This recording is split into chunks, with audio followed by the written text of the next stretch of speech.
చంద్రబాబు గారు మంచి విజన్‌తోనే ఆలోచన చేస్తున్నారు. అది క్వాంటమ్ వ్యాలీ. అమరావతిలో క్వాంటమ్ వ్యాలీ అనేటటువంటి దాని మీద నాకైతే చాలా పెద్ద ఎక్స్‌పెక్టేషన్స్ ఉన్నాయి. హైదరాబాద్ హైటెక్ సిటీ కాదు, అమెరికా సిలికాన్ వ్యాలీ కాదు. ఈ రెండిటిని మిక్సీలో బట్టి ఏస్తే ఎట్లుంటుందో అట్లాంటి స్థాయికి ఎదిగే అవకాశం ఉందని గట్టిగా బలంగా నమ్ముతున్నాను.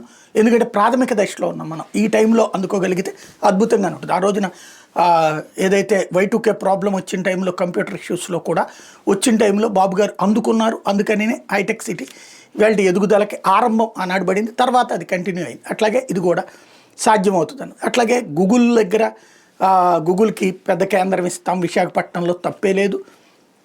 మరిన్ని సంస్థలు రావాలని కోరుకుంటున్నాం, అద్భుతం. కానీ లూలు సంస్థ విషయంలో మాత్రం ఖచ్చితంగా బాబు గారు ఎక్కువగా చెడగొట్టుకుంటున్నారేమో.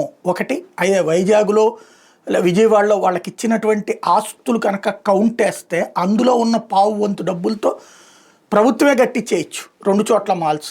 వ్యాపారాలు శుభ్రంగా మన వాళ్ళకి అప్పు చెప్తే మన వ్యాపారస్తులందరూ బాగుపడిపోతారు. ఎట్ ద సేమ్ టైం దానివల్ల ఒరిగేది ఏమీ లేదు. అక్కడ ఒక 1000 ఉద్యోగాలు, ఎక్కడ ఒక 1000 ఉద్యోగాలు అంటే అట్లాంటి మన షాపుల్లో గుమస్తాగిరీలు బోల్డ్ నడుస్తాయి. ఇంకోటి దానికి అంతంత విలువైనవి ఇవ్వచ్చు. మన దగ్గర మెట్రో ఉంది, లేకపోతే కనుక డీమార్ట్ ఉంది, లేకపోతే అనేక రకాలైనటువంటి షాపింగ్ మాల్స్ ఆల్రెడీ ఉన్నాయి. ఇప్పుడు ఏదో హైపర్ మాల్ అంటే అదేదో హైపర్గా ఏమీ ఉండదు. ఎట్లాంటివి మన బెళ్ళలో బిస్కెట్ల దగ్గర నుంచి చాక్లెట్ల దగ్గర నుంచి అన్నీ అమ్ముతుంటాడు. ఇక్కడ కూడా దొరుకుతుంటాయి. వీళ్ళందరూ కూడా వీళ్ళ డబ్బులతో అద్దెలు కట్టుకుంటున్నారు, వీళ్ళ లీజులకు పెట్టుకుంటున్నారు. అలాగే పెద్ద పెద్ద పాపం షాపులు నడుపుకునేటటువంటి వాళ్ళు, సూపర్ షాపులు నడుపుకునేటటువంటి వాళ్ళు, హోల్సేల్ షాపులు నడుపుకునేవాళ్ళు, సూపర్ బజార్లు నడుపుకునేవాళ్ళు కోట్ల మంది ఉన్నారు, లక్షల మంది ఉన్నారు అనుకుందాం. పోని కోట్లే నా లెక్కలో అయితే కనుక మరి వాళ్ళు ఎవరికి లేని బెనిఫిట్ ఈడికే ఎందుకు ఇవ్వాలా? రెండవది, ఇడు పోనీ ఏమన్నా దేశానికి ఏమన్నా ఉద్ధరిస్తాడా అంటే పూర్తిగా మతపెచ్చోడు, కేవలం తమ మతస్థులే ఉద్యోగాలు చేయాలని కోరుకునేటటువంటి వాడు. ఇది ఉంది అతనికి.